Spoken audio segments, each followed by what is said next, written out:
falling from the nest, young eagle. I will pull my feathers out, stay humble, stay humble,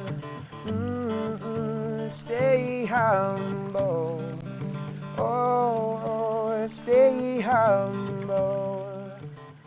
Hey guys, so I want to tell you a quick story which is a testament to my own state of mind, where I wasn't really being conscious of what was going on around me, and how that can affect our ability to receive guidance from wherever you think guidance comes from. Synchronicity, meaningful coincidences, the universe, God, consciousness. It doesn't matter how you label it, that guidance comes to the lives of so many. It is happening. Carl Jung is perhaps the greatest work to read on it if you struggle with understanding it. But last year after I nearly died, I put an intention out. I put 2 intentions out. I had 2 questions, and I was so worked up from being in a cardiac ward for over a week in Kenya and wondering what on earth was going on, and if I would make it. I had nearly died, remember. I made a decision that I would go out into the bush on a bit of a vision quest and try and get some guidance from Mother, Father, Creator, from God, from Spirit, from the consciousness around us that wishes to act as a mother or a father toward us. So I went out there and I had 2 intentions. Now, one was a private, personal thing, a question which I got the answer from, and I got the answer within 10 minutes of spending time with a huge herd of elephants. And that's why I'm very sure that Spirit can definitely pass on energetic messages which turn into vocal messages via the spirit of beings around us and old souls around us. And this herd of elephants somehow put me into a state of being where I got the answer I was looking for. But there was another question, and that intention and question was, show me the road that I can take to get better, because I don't want to be sick. I'm like anyone else, you know. I want my body back. I want to run, I want to laugh and play, I want more time and energy to do what I want to do with my life. I want more time and energy to be with my son and my family. And I just was so lost because I tried everything at that stage, including the antibiotic route and the herbal route and the fasting, and I was making some ground and putting it in remission, but it would return, basically. So every single time I would do too much, it would relapse, and that's what you guys were witnessing from me being sprightly back into bed, because I was relapsing and recovering and relapsing. So I took the antibiotics and they just nearly killed me. So you can imagine how confused I am. What do I do? If I leave it, I know I'm just getting weaker. If I take the herbs, they don't seem to be working strong enough, but I'll keep taking them. The fasting didn't do what I needed it to do because I couldn't fast long enough with the electrolyte problems I'd faced from having the line. It was just a horrendous situation. And I said to God, show me the road to get better. Because at that point, I'd eradicated the idea that I should use modern medicine because it had just nearly killed me. So it wasn't even in my sphere that modern meds might be my sign. And whilst out in the bush, I drove to get to that national park is nearly over 400 kilometers from Feather's Tail. And once I got into the national park at Lake Wanyama, I drove hundreds of kilometers off-road, and there are endless routes that you can take, endless roads, dirt tracks, circuits. It's really very vast, and if anyone's ever driven off-road, you'll know the undertaking of driving hundreds of kilometers off-road is quite a lot of work. So I was out in the middle of nowhere, and I was sitting with 3 elephants that I stumbled across by the road, and a vehicle pulled up, and I turned, and it's my friend, and we were both stunned, like, as he'd seen the wheel cover on my car, so he knew it was one of our cars, but he didn't know if I'd be driving.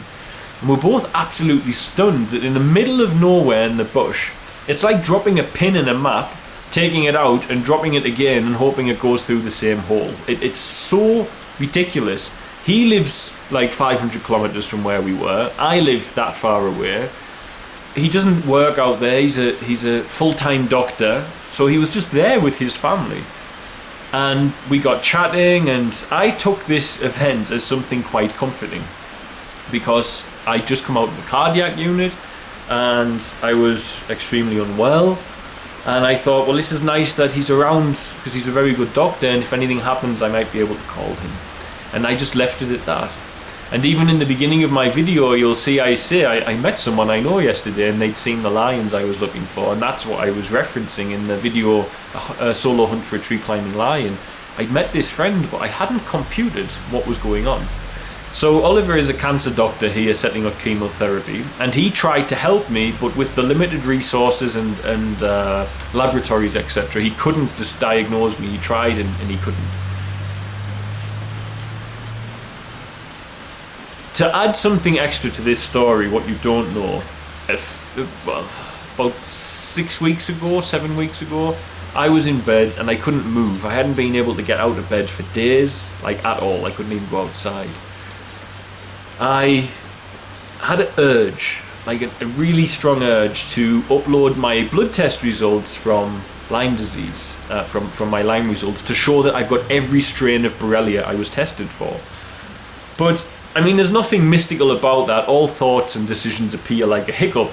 But it was just funny how from nowhere, laid in my bed, I got this urge to do it, and I did it.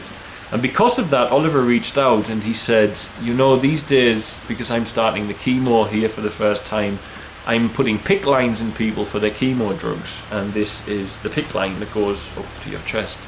And he said standard Western practice would mean that you would have a PICC line in if you were going to tackle what you've got with antibiotics. And he said, but here actually you can't get PICC lines in East Africa, in Tanzania, unless you're with his cancer department.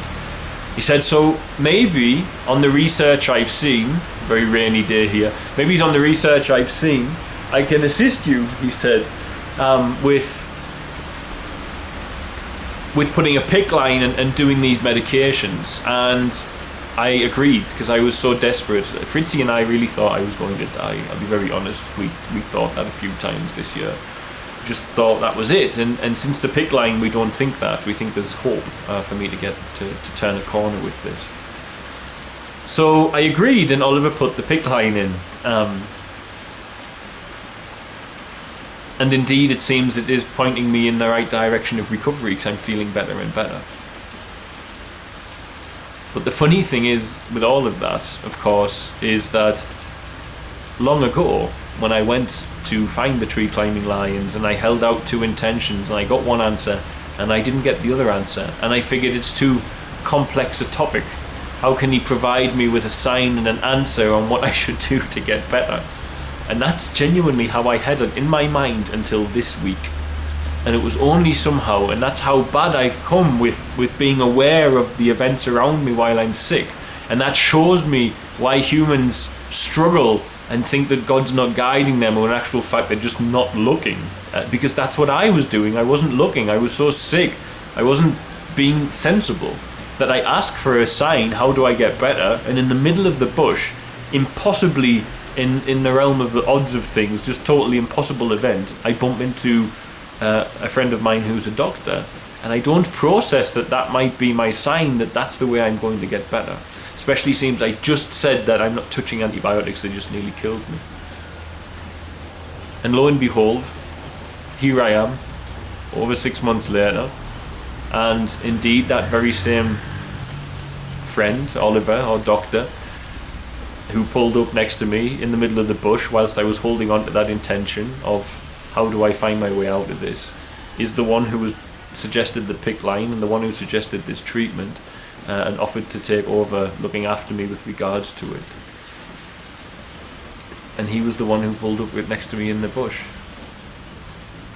So make of that what you will, but for me, synchronicities of this magnitude are of vast importance. But it just goes to show me, and it shows me in a big way, that I need more space to meditate now that I'm unwell, and I'm building a new routine because I'm presumably missing guidance that I desperately need, and I don't want to miss guidance. I don't want to feel like God's not listening. when he is, it's just, I'm really not looking. So, that was my little story about what was quite a profound synchronicity. I just really didn't process for some reason that it was meant to be. I don't know. Who knows? Perhaps I had to have my blood cleansed and that's why I'm not reacting. That's what the doctors believe. But either way, I know I had my sign. And I know right now I'm living that sign, and I seemingly am getting a little bit better. But it is only slow progress. God bless. I think that's everything. God bless, guys. Bye. Holy, holy grandmother, we sing, wash us clean of our pain and suffering. Give us strength for our new beginnings. In my deepest thanks I'll sing. It'll wash away, it will wash away. Lift 'em up, it'll wash away. It will wash away, lift 'em up. It'll wash away, it will wash. Thanks for watching. Don't forget to like, share and subscribe, as it really helps us to grow the channel and with it help more children here in Tanzania. Also, don't forget you can support our work by sharing with children in crisis here, be it sharing for a particular need or even sharing one-on-one support for education, housing, food and medical care. It can be done for as little as the cost of a cup of coffee a week back in the West after all. Just visit www.sharetanzania.co.uk to find out more. Lastly, remember you can also support us via Patreon, www.patreon.com/featherstail, and help keep us here in Tanzania to continue our work. The links for the website and for the Patreon are in the description box of this video. Love and light, guys. See you soon.